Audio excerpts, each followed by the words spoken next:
I mean, the reality is, reading a book or going to a conference or having a great conversation where you get this golden information, that's all fantastic. But what makes mastery is execution on the ideas, not the ideas. And so no idea works unless you're willing to roll up your sleeves, do the practice, invest the time, put in the effort, do the work. I think we've all observed a lot of people who they love reading the books, they love showing up at the courses, they do all the online training, and nothing ever changes. And they say, well, I don't know why it doesn't change, why my life doesn't change, why my thinking doesn't change, why my performance doesn't change, why my relationships don't change. Well, it's because ideas don't work if you don't execute on them. So if you look at the great business builders, you look at any great performer, one thing that makes them great is their grit. One thing that makes them great is their hunger to practice. One thing that makes them great is they are willing to sacrifice. I mean, yes, they're passionate, but did you know the root of the word passion is suffering? You've got to be willing to suffer for your vision. You've got to be willing to suffer to reach BIW, best in world. You've got to be willing to suffer the ridicule and laughter of your critics and your cynics to get to a place called world class. I think failure is the highway to success, and I know that sounds like a platitude, but society or people teach us, right? They say, oh, if you fail and feel uncomfortable, you've done something wrong. And what I try to do in all of my books and my presentations and my tweets is you cannot get to the mountaintop without taking a few missteps. And so a business that wants to win, you have to outfail your competition. And as human beings, failure is not a bad thing. Ask yourself, what's the opportunity from the failure, and get in it again, because when you get to the last hour of your last day, it will not be the failures you regret, it'll be all the risks you didn't take. Small wins matter. I mean, we sometimes think that an epic life occurs one sunny Friday afternoon when the stars line up and something revolutionary occurs.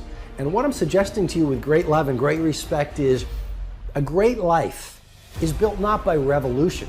A great life is built by evolution. Small and steady wins the race. What you do every day is far more important than what you do once every decade. I want you to really think about that idea. What you do every day is simply your life in miniature. And as you live every single day, so you're crafting your life. What you do over the next hours is really building your future. And if you can just get, and I can just get every single pocket of 24 hours right as best as we humanly can, the rest of our life is going to take care of itself. So small wins matter. The moment in front of the customer where the pull was to go average and you become a merchant of wow sets you up for the next day of a way of being of wow. The little win with your family when you feel like watching TV sets you up for another win the next day.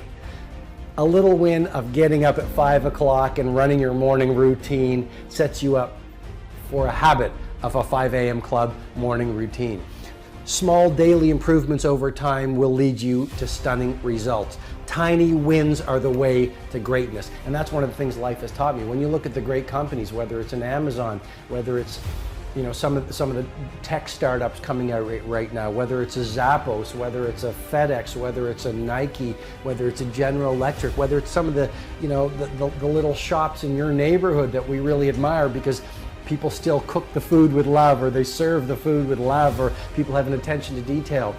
Great companies are built by those small, steady optimizations every single day. If you look at any great product, it wasn't just one day that built the great product. It was a culture and a mindset of daily innovation and optimization when done consistently over time, which led to world class.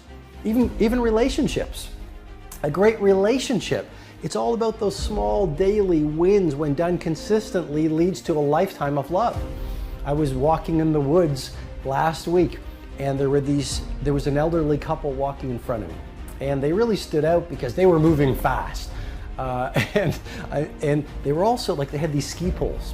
And so This is the autumn in my hometown, and they were walking with these ski poles, and so I sort of joked as I walked by them because pretty much only the three of us in this deep forest, and I said, "You're missing the snow." And they sort of laughed, and we actually walked for about half an hour. And we started going pretty deep. And they said to me, "We've been married 52 years. And I said, 52 years, what's your secret? And the woman says, "Well, I've had to put up with a lot," which made me laugh. And then it was all about the little, small, daily things they did to foster a lifetime of love.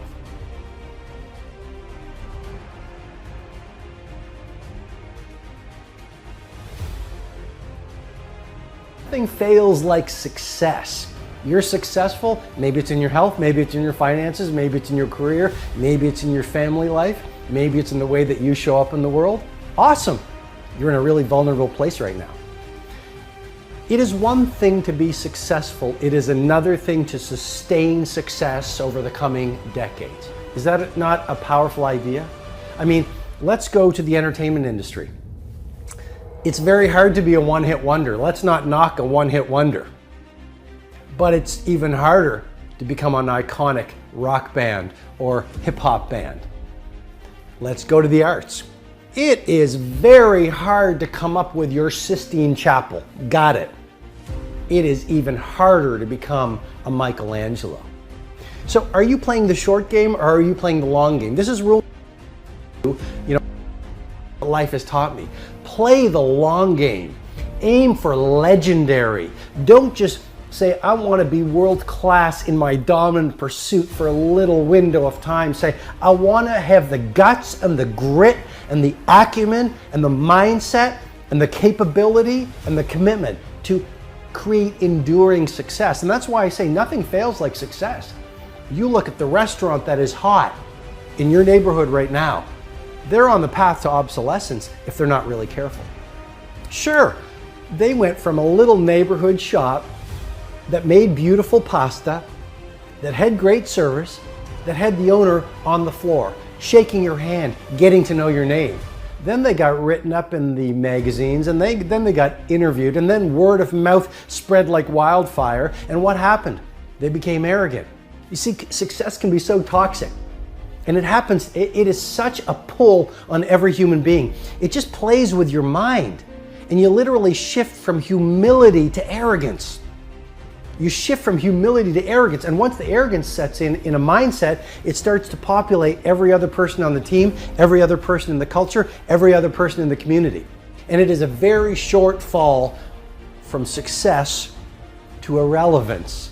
So lesson number 2 is nothing fails like success. As you become more successful, become more humble. As you become more successful, work even harder. As you become more successful, care even more about your product. As you become more successful, learn even more. I invite you, when you are the titan of your industry, be sitting in the room with 18-year-olds beginning their game. When you are the icon of your field, be the person who is up not at 5 o'clock anymore. Let's play at 4 o'clock, reading, listening to the podcast, writing in your journals, setting your goals, focusing on your intentions. As you become more successful, be more humble. As you become more successful, be even more punctual. As you become more successful, become even more passionate. As you become older, become even younger. Yesterday I was walking on the street and I met this man in his 80s. He said, "Robin, I finally retired." He's probably close to 90. And he is a legendary clothier in the country that I live in. And he just retired. And he started his shop, which is now an empire, in 1954. So I don't know what that is, but that is decades and decades and decades and decades. And he did not want to retire. He just retired, but he is still on fire to do amazing things. Age is just a number. Do not let an old person into your body. Nothing fails like success.